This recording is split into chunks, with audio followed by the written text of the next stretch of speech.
viewers, you're watching GW News Recap. I'm Azan Jamir bringing to you the top stories of the week. Let's have a look at the stories that made it to the headlines. A newly formed political group, the Government of Naga National Council Democratic Socialist Republic of Nagaland, has made its first public announcement outlining its mission to establish an anti-corruption government in the state. The Dimapur police have arrested a 38-year-old man for issuing death threats and making derogatory remarks against Rosemary Tsiviju, advisor to the Naga Mothers Association. The Union Ministry of Home Affairs extends the Armed Forces Special Powers Act in parts of Manipur, Arunachal Pradesh and Nagaland for another 6 months. In the wake of the demise of Assam's cultural icon and popular singer Zubin Garg, the state government has constituted a special investigation team to conduct a comprehensive and transparent probe into the circumstances of his death. At least 40 people, including women and children, died after a stampede during Tamilaka Veterinary Kazakam Jif Vijay's campaign rally in Tamil Nadu's Karur on September 27. And now, the news in details. A newly formed political group, the Government of Naga National Council Democratic Socialist Republic of Nagaland, has made its first public announcement outlining its mission to establish an anti-corruption government in the state.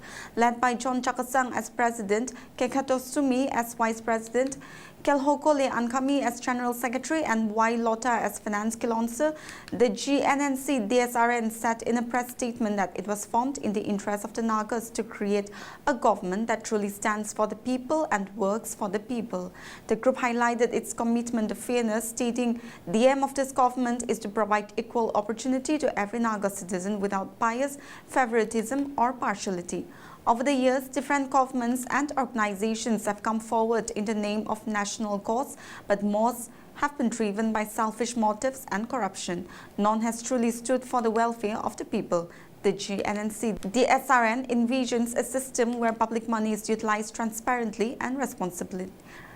Development works meet proper standards and benefit the people directly. Unemployed educated youth are empowered and given platforms for meaningful participation, and every citizen, regardless of tribe or background, is treated equally. The group urged, the future of our land depends on you. If we do not take a stand today, Nagaland will continue to suffer under corruption, favoritism and exploitation. The statement read. The Dimapur police have arrested a 38-year-old man for issuing death threats and making derogatory remarks against Rosemary Tsiviju, advisor to the Naga Mothers Association, on Facebook.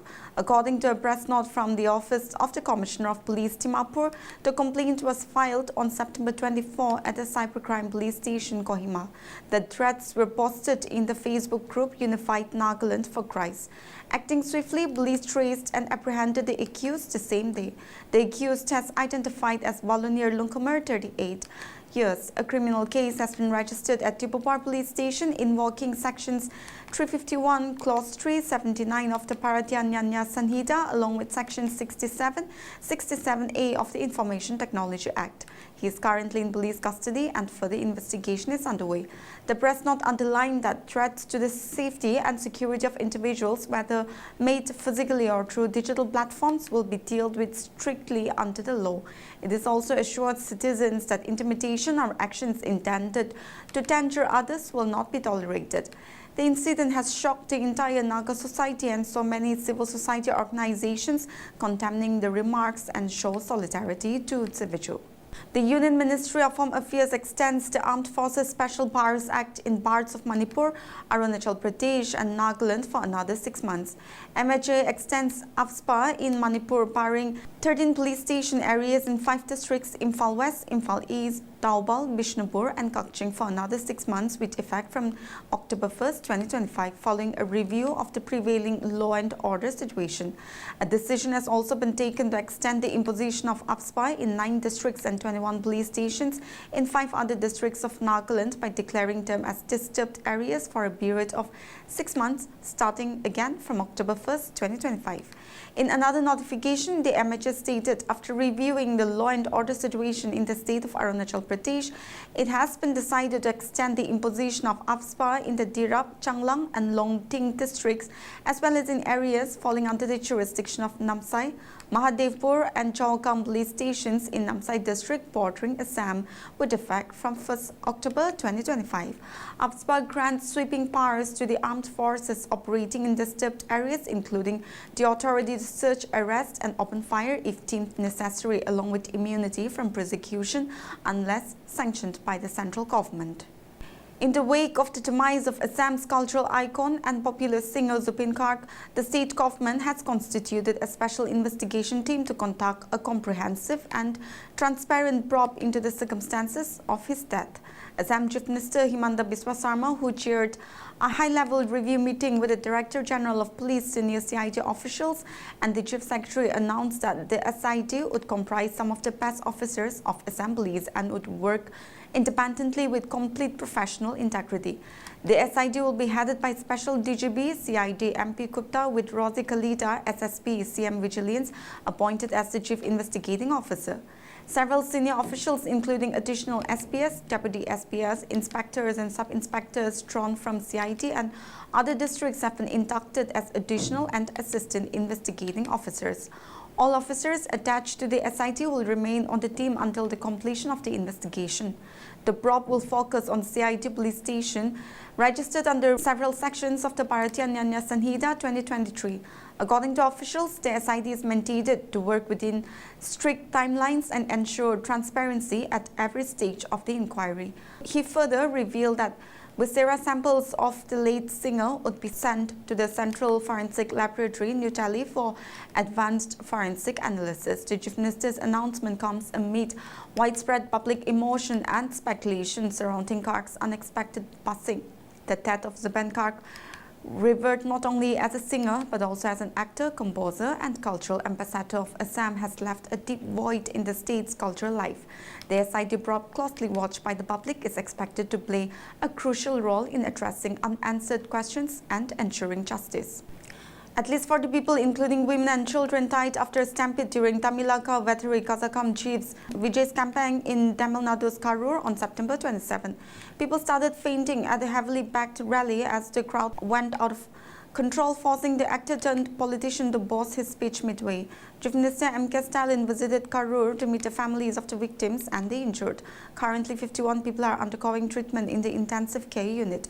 Police have since filed cases against TVK District Secretary, Party General Secretary and Joint General Secretary under provisions of the Bharatiya Nyaya Sanhita, including culpable homicide not amounting to murder, attempt to commit culpable homicide, rash acts endangering life and disobedience of lawful orders, besides charges under the Tamil Nadu Public Property Damage Act.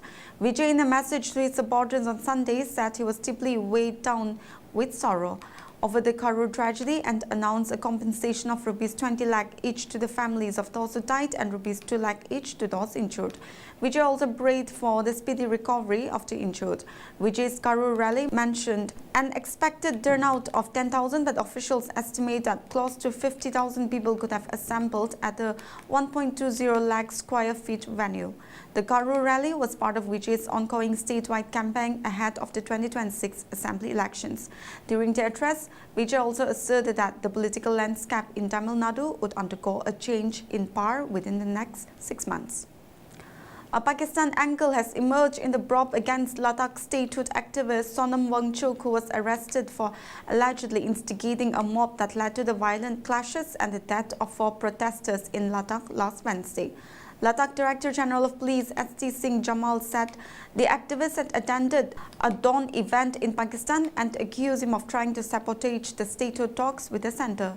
He also informed about the arrest of a Pakistan intelligence operative linked to Wangchuk's arrest and clues regarding the activists being in touch with Pakistani people. Sonam Wangchuk has been charged under the stringent National Security Act that provides for long preventive detention without any scope for bail. Sources suggest he has been shifted to a facility in Jodhpur, Rajasthan. A curfew has been imposed in Leh and internet services have been snapped to stop the spread of misinformation. Vietnam closed airports and evacuated thousands of people from their homes in the potentially affected areas today as an intensifying typhoon Boaloi paralleled towards the country days after causing death and widespread flooding in the Philippines. The typhoon, which was packing wind speeds up to 133 km per hour, is expected to make landfall in central Vietnam later today, earlier than previous forecasts as it was traveling fast, according to the Vietnam's National Weather Forecast Agency. Authorities in the central province of Ha Dinh have started to evacuate more than 15,000 people, the government said, with thousands of troops on standby. Vietnam suspended operations at 4 coastal airports from Sunday, including Da Nang International Airport, and rescheduled the departure time of several flights, the Civil Aviation Authority said. Heavy rain has already caused flooding in the Hue and Quang Tri, the government said. Last year, Typhoon Yagi killed around 300 people and caused damage running into billions of dollars.